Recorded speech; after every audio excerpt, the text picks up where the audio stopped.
What is going on, everybody? It is Tuesday, which means it's Jason Sukamel Day. We're talking recruiting-ish today because we're going to talk about freshman sensations. I'm going to lean on Jason's expertise on all these guys. Some of these guys you're hearing for the first time. Jake Crew is going to be announcing at 11 o'clock, so we'll touch on that. So we got a lot of things to get into. And Jason, I really wanted to start out with, by the way, I see no Lonnie Anderson references from you today. So, No. but Jason, she had her week in the spotlight. Yeah. Okay, fair enough. So Jason, I wanted to kind of touch on some of the freshman sensations that we've been hearing about in camp. One guy I really wanted to start with, because I don't know, Jason, if this guy would have been wasn't probably on my radar, in this in this off season, and I keep hearing his name and his name and his name. I want to start with Grayson Littleton because he comes in and look, there are it comes in the class where there's at least another guy who has probably a higher ranking than he was or had, and so. But I'm curious, tell me, Sark was talking yesterday about him competing for the star position. He seems to be a guy that has a really good chance to be in the 2 deep.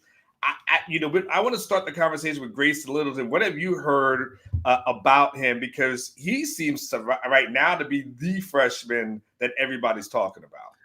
He is the freshman we're hearing about. And it's funny, Anwar, like if you were to ask me coming into the fall camp to rank the guys in order of guys I thought might play early, with no disrespect intended, he would have been towards the bottom of my list just because nobody ever talked about him. He was a really good recruit. I mean, we're talking a top 75 national recruit, but somehow still flew under the radar. He didn't do a lot of interviews and kind of committed late in the process. So, every time we check with sources and Sark talks, and even before camp started, I remember talking to Dwayne Aquina at the when they had the assistant coach available, and he mentioned Grayson Littleton, and it was kind of a passing comment. He's like naming guys that impressed, and Grayson Littleton was the first name Dwayne Aquina mentioned when I and some others were talking to him. He mentioned Littleton and Xavier Filsaime, and then kind of brushed on a couple other names, and I was like, okay, that's just a random comment. But lo and behold, I think there was something to it. Sark, I think he didn't directly mention Littleton yesterday, did he? Or did he?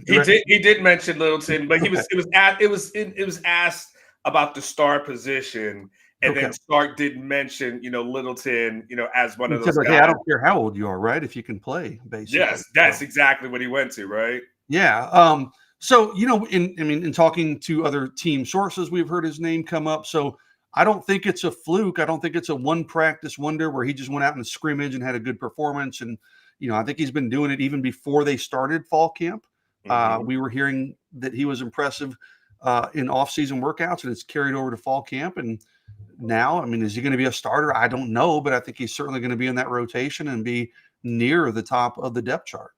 Yeah, he talked about having versatility at the star position, Jason, and he mentioned guys like Littleton, Wardell Mack is a name that we've been hearing a lot in there, and then he also talked about guys like Jalen Gilbo. But he's a guy. He went on to say like, hey, Littleton has had a really strong camp through the first 10 practices.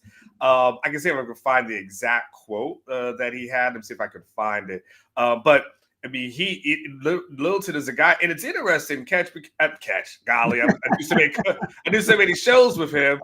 It can't be catch because I'm actually able to talk in this show, so definitely not catch. But it's but it's funny because if you would have told me, okay, well, who would be the guy that we'd be talking about? I probably would have said Cade Phillips. That would have been the guy that I would have gone to just on a natural 5-star. Look, it's nothing against Cade. Like, don't take it. It's not a shot or anything like that. But he's the guy that had the higher profile. He's the guy that was going to potentially go to LSU, comes to Texas. So that's what I would have put. To your point, I would have put my money on that.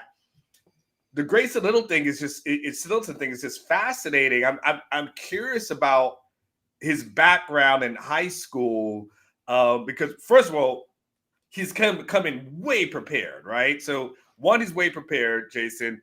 Two, this is yeah, trusting your rankings, all these kind of things. But tell us about this guy as a high school kid because I think this might be the first time a lot of people are hearing him. Yeah, he's not a guy I really got to know well. I talked to him once after his official visit to Texas. He's out of Florida. He was a one-time Clemson commitment, okay, and he decommitted from Clemson. And in the end, on where I think he committed, I'm trying to find it. I think it was in November. Yeah, it was November. He committed in mid-November, so pretty late. He decommitted from Clemson, and it was down to Texas, Michigan, and Clemson. So, I mean, he had big-time programs in pursuit. It wasn't like Texas stole him from, Arizona State or Baylor or somebody like that. So one time Clemson committed. He visited Texas on an official visit in June, and I was looking at my notes. I remember talking to him after that, and he just said, hey, man, it was a great visit, being around the players and their perspective on the program. He just said it was enjoyed the meetings with the staff. Just had a good visit overall. I do remember even talking to his mom briefly as they were leaving Austin on that visit. And she's like, yeah, this was like really impressive. So it was kind of after that visit in June, we thought, okay, Texas made a move here. Didn't necessarily expect him to decommit from Clemson shortly thereafter. And then obviously committed to Texas in November. But yeah, Texas, I mean, Penn State was all over him. Alabama was all over him. Georgia was all over him. But it ended up coming down in the end after he decommitted to Texas, Michigan, and Clemson. And that was his only visit, that official visit that I'm aware of. I'm pretty sure that's accurate. And that's pretty unique, Omar. In today's day and age, usually guys take 2, 3, 4, 5, 10 visits sometimes. Yeah. You talk about Jake Cruel. I mean, he's visited places multiple times. Now guys take all these unofficial visits and camp visits and spring visits, but he visited Texas for his official in June. And I think, if my recollection is correct, I think that's the only visit he ever took to Texas. It was enough for the Longhorns to win him over. And, looking back at it, it like I said, I don't want to say it flew under the radar. We obviously reported on it, and he's a national top 100 player. But it maybe didn't get the attention it deserved just because he is such a quiet dude. He didn't do a lot of interviews. I remember even interviewing him when he was leaving for his official visit. I was down at the airport, which I hate doing, but that's what we do. Sometimes that's how we catch guys like Grayson Littleton. Otherwise, we won't get to do an interview. And he was kind of even, I won't say he was reluctant because he was super polite. Okay. But you could tell he's like, we're like, hey, Grayson, Jason with Orange Bloods, and there was other media down there too. Do you mind if we get a picture? Do you mind if we get an interview? It's kind of like, whoa, wasn't expecting this. And I don't say he was gung-ho about it. So he did the interview, but he just kind of stayed out of the spotlight by design, but really good player. Like I'm looking at his rankings. On 3 had him number 49 in the country, 24/7, 81. ESPN 98 rivals, the former rivals, had him at 127. So they had him, but even that's still a really lofty ranking. So he was a highly regarded prospect. He had big time programs after him. Like I said, out of Florida, but just kind of stayed out of the spotlight. So maybe he didn't get the attention that he probably deserved. Yeah, well, he's getting it now, Jason, and he's going to get it from Texas fans this year. And Sark even mentioned it. He looks like a guy that might be on special teams as well. So he looks like a guy that's going to have an impact. Grayson Littleton, we'll start there. The second one, it's interesting, Jason, and we'll move on to the quarterback position. And KJ Lacey. And it's very interesting because I think you and I both had some notes over the weekend kind of talking about the scrimmage and hearing about how KJ was able to move the ball around and it have success. Sark mentioned it on yesterday when he spoke to the media. He mentioned that success of KJ. And he also said something, it was interesting because we've all kind of been waiting for that Trey Owens thing to kind of come about. And one thing that Sark mentioned as relates to Trey was, he has a lot of highlight plays, but what they're trying to work on is a level of consistency. Jason, I mean, it looks like KJ might be a guy that can push Trey for that number 3 spot. We know Arch and Matthew Caldwell number 2, Caldwell being number 2. What have you heard about KJ Lacey? Because it seemed like, look, I know it's limited reps. He did get some backup reps and everything like that, but it seemed like he had a pretty good scrimmage to start, and we've seen him in person as well. Yeah, I've seen a lot of KJ back when he was a recruit, and 2 practices we got to see a little bit of him. And you and I talked about him.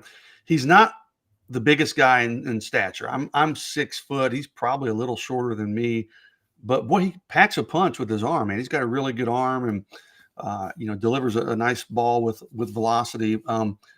And KJ, it's funny, like you mentioned the scrimmage, 2-3 days ago. We heard his name, we heard Caldwell, obviously we talked about Arch. The prior weekend, where they had a practice, and I remember talking to a team source the prior weekend, and KJ was the quarterback that was singled out to me then, and said, oh man, he made some beautiful passes, and he does some things kind of off schedule. And I hate to compare him to Patrick Mahomes. Okay. I don't ever, like, nobody's Patrick Mahomes, but that's kind of like I remember when he first committed to Texas, that was kind of the comparison people made. And even the Texas coaches to KJ, because he can do some of those off schedule things and different arm angles and things. And I heard at the practice, he did some of those things. Like, he kind of moves around the pocket. He's mobile enough to move around the pocket, and he can make some kind of off schedule throws or different arm angles, changes arm angles to get it around defenders. And he did that a couple times in practice, to the point that, like, he made big plays. And what I was told is the offensive guys were like, the guys on the sidelines were like just jumping for joy and were up in arms, like, oh my gosh, that was incredible. So he's already won the respect of his teammates. He's making plays out there. As you said, we're hearing good things about him in the scrimmage on Saturday.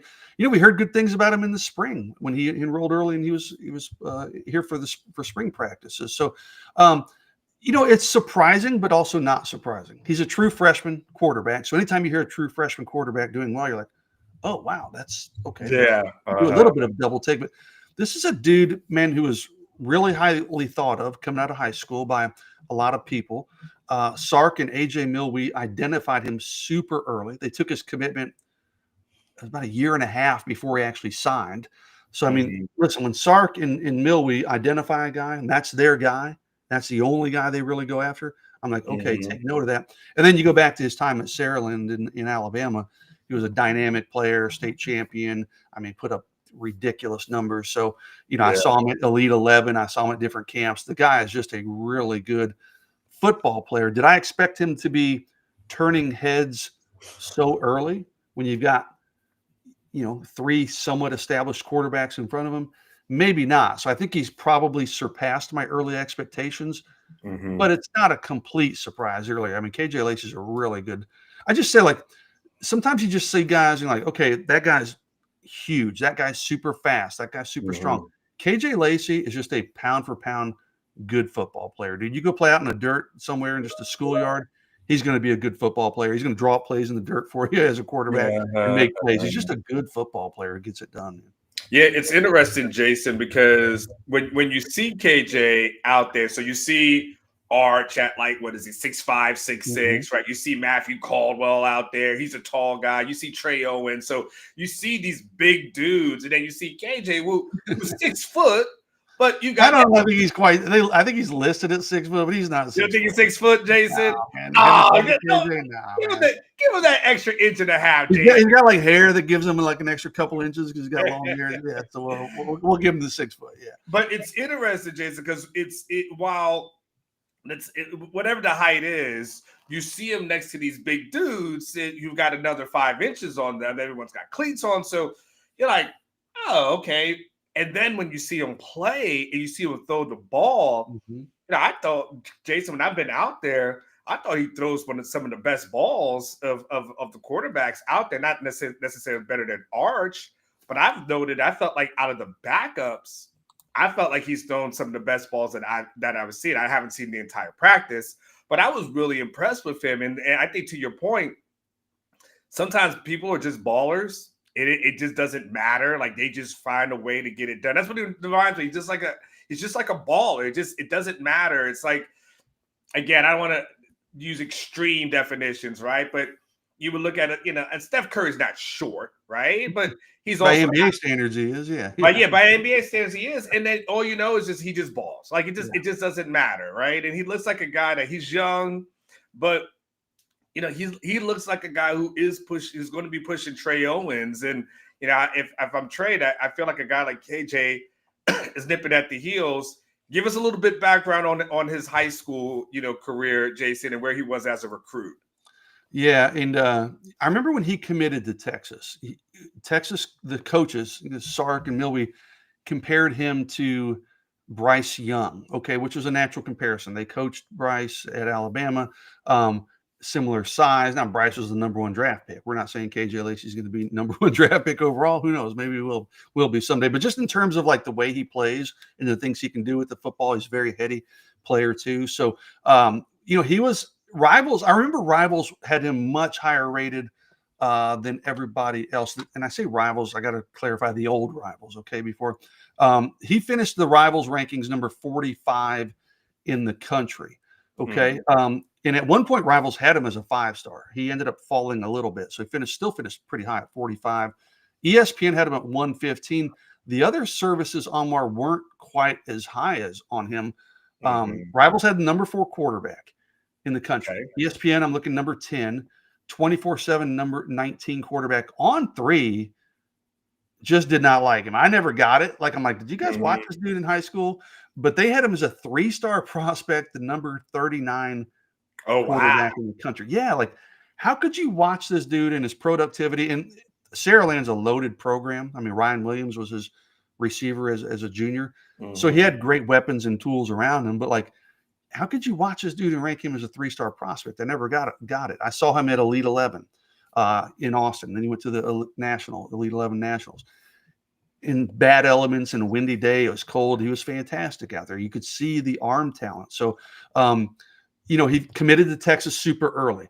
Auburn continued to come after him. Alabama was after him. After the coaching change at Alabama, they kind of pulled back a little bit. But, other schools, I mean, if I look at his recruiting profile, I mean, I'm not going to read them all, but I mean, Alabama, I mentioned Ole Miss, Auburn, Oklahoma, Oregon, Texas A&M, Tennessee, Notre Dame, Miami. These are all schools that offered. I can keep going down the list. So, I mean, he was a big-time national recruit, but the opinions were pretty varied on him, which I thought was pretty interesting. Because to me, I'm like, okay, size be damned. I mean, everybody gets so hung up, oh, he's not 6 foot, he's not 6'4", whatever. Okay, I get it. That can be important. But I think we're seeing at the quarterback position, it's maybe less important now than maybe it was 10, 15 years ago. You wanted everybody to be Tom Brady and Peyton Manning. Well, he can move around in the pocket. He can make plays with his legs when he needs to. That's not his game. He's a good athlete. His dad was a really good basketball player. I think he was a college basketball player. So he's got athleticism in his bloodlines. But, I mean, again, ultra productive, won a state championship, put up huge numbers in high school. An early evaluation by Sark and Milwee. And he just never really wavered on that Texas commitment once he committed. He did go to a couple games at Alabama and Auburn. So Texas fans would freak out. Oh my gosh, KJ Lacey's on campus. Every time I'd check with KJ, he'd be like, dude, I told the coaches I'm going. He goes, I'm just a big college football fan. I'm just going to watch good college football fans that are in my neck of the woods. Why not? But always stayed solid with Texas. And, looks like Texas picked them up a really good quarterback and a really good evaluation by the Texas staff. Yeah, but it's also, sometimes, Jason, you understand the freak out. It's like being in a relationship and say, but I really just like dating and I like going to restaurants, right? But I like restaurants. That's what it is. It's like I'm in a relationship. I'm with you, but I like restaurants. I'm just going to continue taking dates. You're like, wait. You're not keep going with that same coworker. Like, no, you're going on a date. Yeah, like, okay, your work husband. Like, slow down. Like, I don't know about this work husband thing. So eventually, you have to go and bring your girl, your wife, whatever, fiance, some lunch. And then he's there too. So that's on that. Jason, this one. This one I won't necessarily say sensations. Okay, I won't say sensations because sensations, we know those two guys are doing really well. The guys that we just mentioned, but I want to say guys that probably we're starting to hear their names now. I would say starting. We've been hearing Dalen McCutcheon's name since the spring. Okay, so let's start there. So we've been hearing his name coming as a freshman. I think we're starting to hear a little bit more Jamie French in training camp as well. Dalen, it was interesting, Jason, as I was talking to people in the spring. Dalen was a guy who everyone said he was out of all the guys that they brought in was Jamie French, Kalik Lockett, Michael Terry. Dalen was kind of I won't say under the radar because he was committed to FSU at one point, but he was kind of like the third or fourth guy of the group, right? And yet everyone kept telling me like, hey, don't sleep on this guy. This guy's really good. This guy's really polished. Like he makes plays. We've gone out there in training camp and Jason, I tell you, sometimes I would look up and like, who the hell is this number 17 guy that just made that play? I'm like, oh, it's Devin McCutcheon. And I look at that, I'm like, who? And I kept seeing him. So he seems to be a guy, these two guys, and I don't know how deep Texas is going to go in their receiver rotation, but both of these guys, Jason, seem like they've been doing a good job in camp.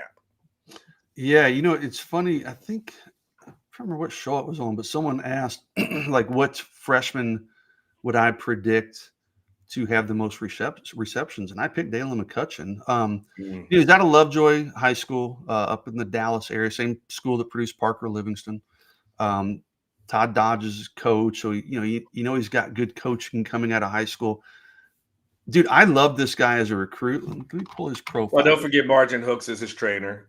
Hooks is his trainer. I mean, dude, he had, like you said, he's very technically sound. He's a good athlete too, but he was highly ranked. Like I'm looking, the old rivals had him at 94. That was the highest. They were the only ones that had him in the top 100. On 3, 130, ESPN 147, 24/7, 190.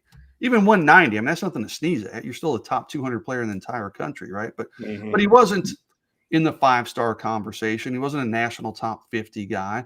But, dude, every time I saw Dalen McCutcheon, including at some big time, I saw him at 7-on-7 deals. And the one where he really impressed me the most was the Rivals 5-star event. It was down in Jacksonville when he was there.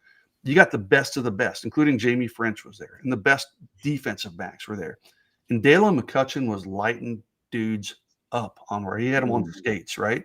I'm like, holy crap, this guy is just so technically sound. He gets in and out of his breaks quick. He catches everything.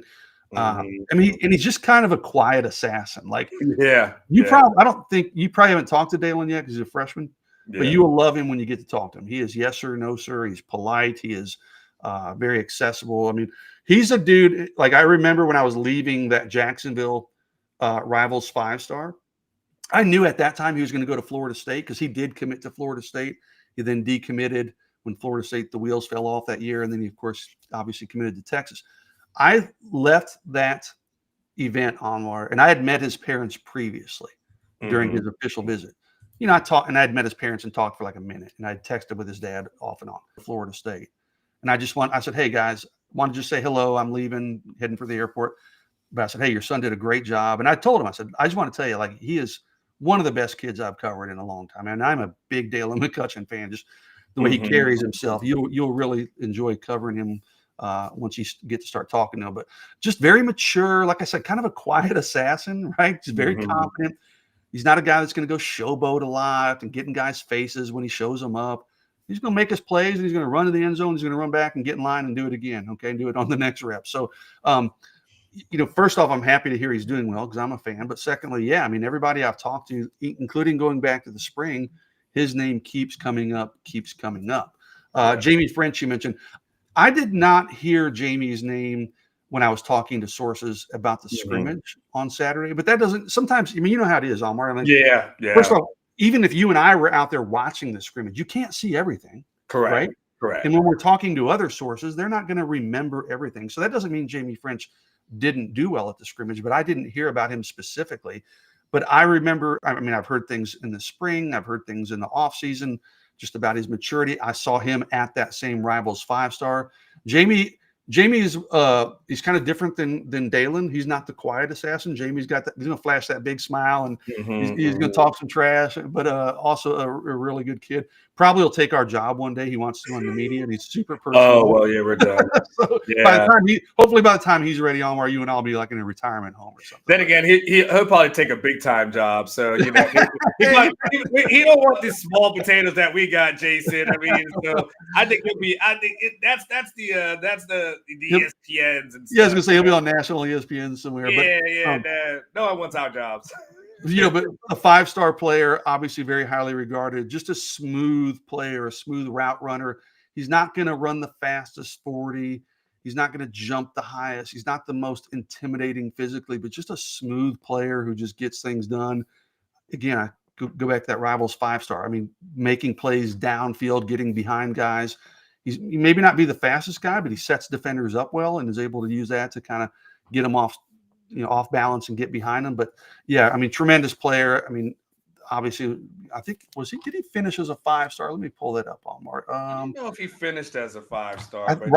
Rivals he was, you know what? And he fell out. Now that I'm thinking about it, he went to the I guess it's Navy All-American Bowl now down in San Antonio, and he fell just outside of that 5-star ranking. ESPN actually had him the highest, number 26 in the country. Rivals had him 48th in the country, so just outside of that 5-star. But he was a 5-star for most of his recruitment. But regardless, super highly regarded. LSU, Ohio State, Florida all wanted him. Florida State wanted him. So big time player. So not surprising that he's doing well in his first fall camp. Tracy, I saw your super chat. Hold your thought for a second because I want to ask Jason one more question to wrap this up, and then we'll get your super chat, Tracy, and then we'll talk briefly about Cruel. Jason, if I would have told you 10 years ago, okay, that Texas would have 4 5-star freshmen in a signing class, and we're unsure how much playing time any of those guys would get because the team is so good and so stacked, you probably would have looked at me like I was crazy, Jason, because there was a time where if Texas got a 5-star, they were just instantly going to play. There's no question that Malik Jefferson was going to play as a freshman, right? If you got one, that was going to happen. But yet, it's so fascinating to me when I look at Jonah Williams, Justice Terry, Kalik Lockett, and Cade Phillips. This is almost, Jason, reminiscent of Bama kind of things where it's like, man, you got a super badass 5-star. Yeah, man, they're gonna have to find a way to get on the field. Like it's mind blowing when you really take a step back and see how far this program has come. Nothing against those young men by any stretch of the imagination. It's just crazy when you take a step back and think where this program is.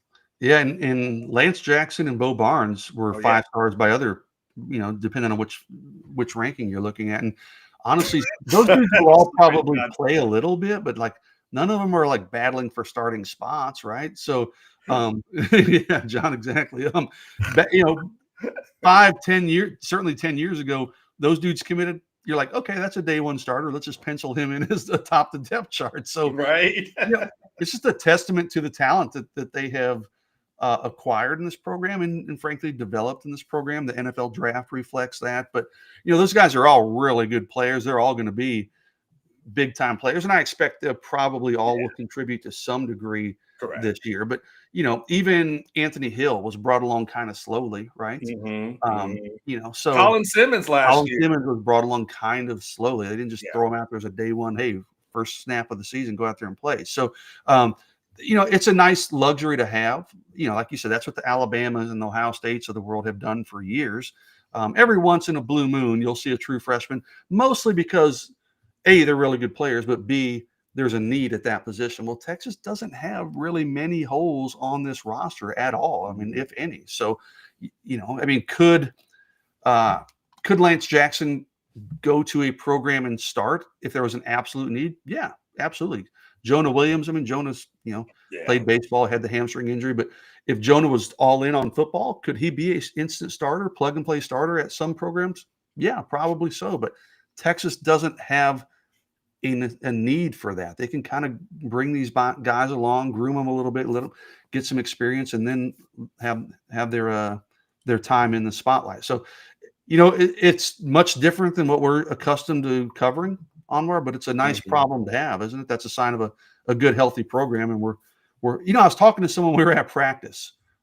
He's from a competing YouTube channel, actually, but I was out there talking to him, and we were out at one of the open practice, and he said to me, he goes, "Isn't it nice to cover a team that's legitimately good?" He goes, "We've been covering mediocrity for so long." And I'm like, "Yeah, it is." So what you're saying is kind of a testament to that. We're covering a good program with a lot of talent and deep talent at pretty much every position. Jason, with the exception of that Sam Ellinger Sugar Bowl year, since I got here in 2014, I think I had only traveled outside the state of Texas for a bowl game once. And in in a long period of time, I was in San Antonio and Houston. San Antonio. Yeah, or just nothing in December, right? It was just like, yeah, no bowl games for us. I guess I'll just go to the what's that, Mozart's with the kids and go watch a Christmas light show, right? And take them there. So things are definitely different. All right, Tracy, thank you for being patient here. I just want to make sure we got to it. This is interesting. He said thoughts on the state of Texas not being a high school breeding ground for football talent like it once was. Has Texas fallen off in some ways? I don't know that, but you tell me. I don't feel like that. I mean, the 2026 class, you've got Ojo, Keyshawn Henderson, Turntine, Jalen Lott, Booby Feaster. I mean, there's a lot of five-star type talent. I will say the 2020, Jamarian Carlton, I didn't mention, the 2027 class, I'm starting to kind of shift my focus to those guys. There's just not much left in the 2026 class, Anwar. Mm-hmm. I mean, there'll be a couple of guys, they'll flip or whatever. We'll keep an eye on those guys. But, there's not everybody has committed so early. There's not a lot of focus left on the 2026 group. 2027, the state of Texas, though, maybe that's part of what Tracy's talking about. It's not a deep, super deep class. I say that they got the number one player in the country in Kennedy Brown, but in terms of especially skill position guys, it's not super top end heavy. Like, oh my gosh, that guy's a bona fide 5-star receiver. There's just not that kind of guy. Those types of big name skill guys. So 2027 does seem a little down, but it's kind of cyclical, Tracy, in my mind. I mean, one year you'll have Texas will dominate those national rankings, and next year they might be down. And I will say compared to 10, 15 years ago, the evaluations across the country are so much more thorough. I mean, you have guys up in New Jersey that are getting evaluated in ways that they never were before. Texas, Florida, California, yeah, those guys were always getting evaluated. Georgia, Louisiana. But now you'll have a guy in Iowa, or like I said, New Jersey, or Utah, even we've seen they're just so much more thoroughly evaluated at camps and national events and 7-on-7 events where they travel, that you're going to see maybe things are spread out a little bit more across different states. Arizona is a state that's starting to produce a lot of talent. So, I think that may be part of it. But I do think it's cyclical. I mean, I think Texas still produces as much top-end talent as any state in the country. Yeah, and by the way, someone did say the first bowl games. Chris Bennett said the first bowl game covered was Texas versus Arkansas in that beat down there, and the horns down at the press conference and everything like that. Yeah, we've definitely come a long way. It's a long ass way. All right, Jason, let's wrap it up. Jay Cruel, he's announcing at 11 o'clock today, Jason? In that window, he's on the Pat McAfee show, which starts at 11. I don't, he may be 11:15. I don't know, but somewhere in that window. Texas, Oklahoma, Ole Miss are the finalists. Anwar, I'm not going to spend a lot of time on this. The kind of scuttlebutt. It's always been Oklahoma. Okay, going back to this summer, Texas made a push here late. I think Texas closed that gap. We're hearing, seriously, as recently as this morning, that it's leaning Oklahoma's way. That's what we're expecting. But Jake, I don't think Jake has told, certainly not media. He'll probably tell Hayes Fawcett. Hayes will have an edit ready or something, right? But I don't think he's told coaching staffs, from what I've told, or what I've heard. So everybody's kind of in the dark here to some degree. But most of the signs I'm hearing this morning are pointing to him committing to Oklahoma here in about, an hour and a half or so. Hey, Jason, before you get out, can I show you something that's totally off topic and totally for everybody here? I am proud of this dude. Okay, this is Court Marshall. He's here. He's always here in the chat. He's a frequent contributor. He's here every day, just like everybody in the chats are. Like, I don't want to go to name everyone's name because then I'll leave someone out. Someone to get upset.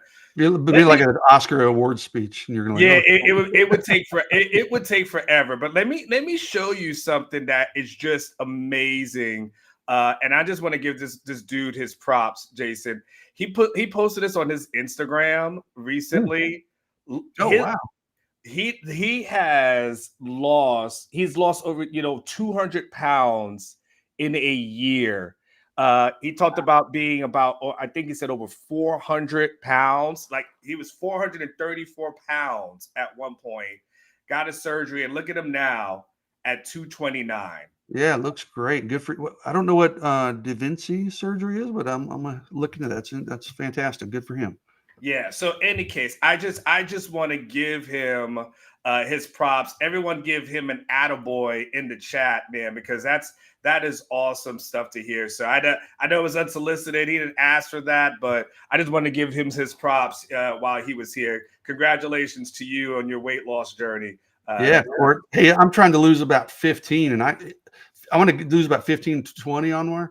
I can't. First of all, I can't lose 1 damn pound to start with. So it's like I go run and I'll eat healthy for a couple of days. I'll step on a scale like, damn, I just gained 2 pounds. What the hell's going on here? Good for you, Court, man. Stay healthy, man. Good job.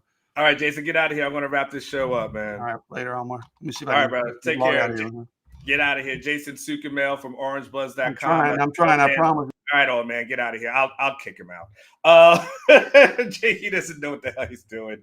Jason Sukamel, orangebloods.com, man. Like I said, you guys are all family, so I just want to make sure that y'all celebrated one of our family members' achievement. I saw him post that on Instagram the other day. I think it was yesterday. Popped up on my feed, and I was like, man, that is fantastic. Listen, if y'all got questions for him, there's ways to reach him.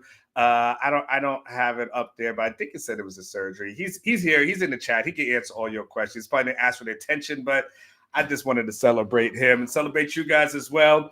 I didn't ask this at the beginning of the show. I'm supposed to do this, but can y'all hit like? Like the video.